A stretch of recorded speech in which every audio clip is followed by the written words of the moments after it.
So recently, someone asked me a question related to their little one. I believe they're around the age of 7 now.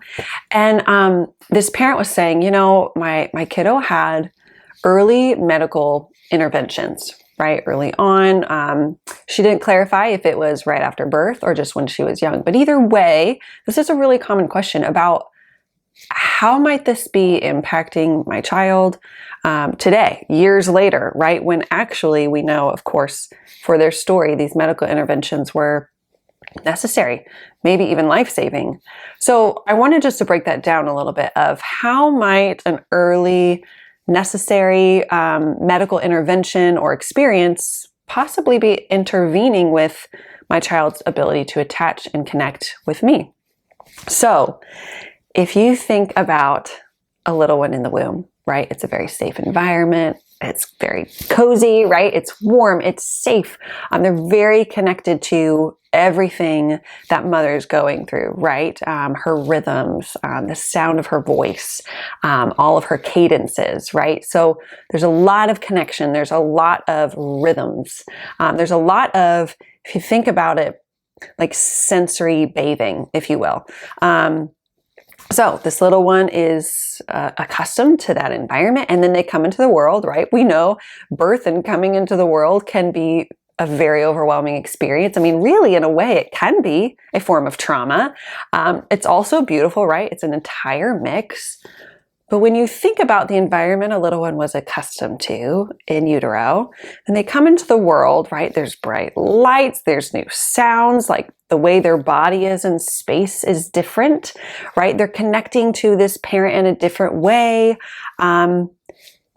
But if there was some kind of, we had to whisk baby away to make sure they're safe or they're okay or do some kind of procedure, think about that disruption all of the sudden. Right? All of the sudden, their entire world, their entire sensory intake is completely different. Now, that's not all bad. Of course, it's like that's life. We get that. But when you think about some kind of intervention medically, maybe they were a premature baby and they had to be placed in an incubator for a little while, right? Maybe they've got some tubes going on. They're not getting a lot of that sensory touch, and or maybe they weren't premature. Maybe some months later, early on, little one needed some kind of procedure or intervention one way or another. So when you think about the disruptions, the reality of that little one doesn't know what's going on. So they're fully experiencing everything, but they have no cognition of, am I safe? Is mom or dad going to take care of me? Is this okay? Is this going to be forever? Right? There's no way of processing that on a cognitive level yet, just due to their development. So they feel and experience all of it. And when you think about, again, like the warmth and the connection that they would have felt early on to suddenly all of these changes, most certainly that could impact a child's ability and or even just the way they connect and build that attachment with the caregiver.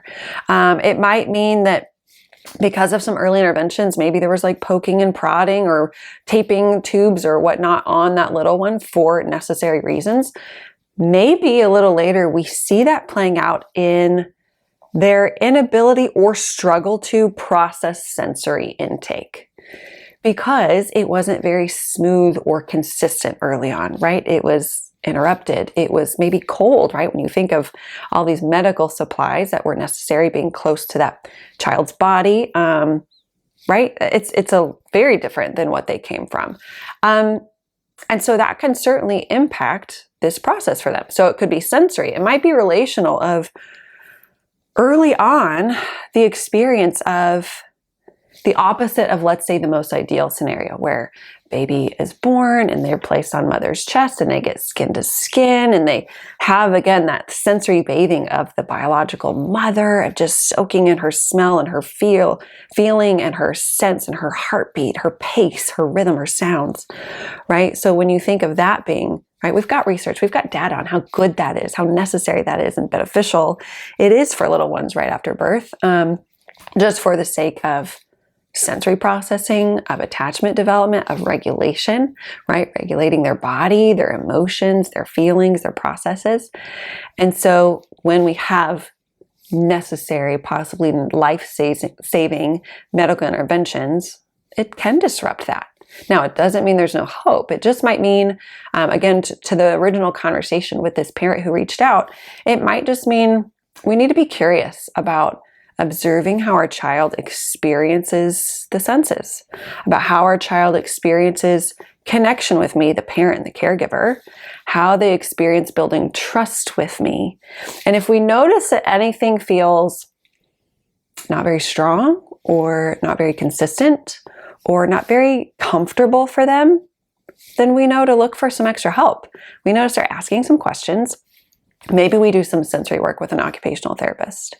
Maybe we find a therapist to help us learn more about what our child might be going through, what it might be like for them to experience these things.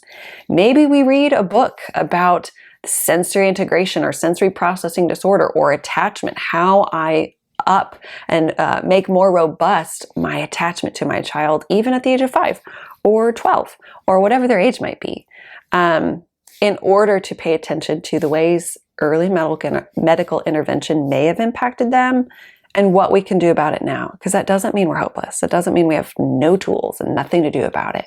It just means we need to be intentional, pay attention, learn as much as we can, and identify what really good interventions are available to us to rebuild that connection, whether it be sensory, relational, attachment-oriented, or trust-oriented. So hopefully that helps. I know that can be a common question for those of you who have experienced maybe some of those early medical interventions, and as you continue to learn and pay attention to ways to connect with your kiddo.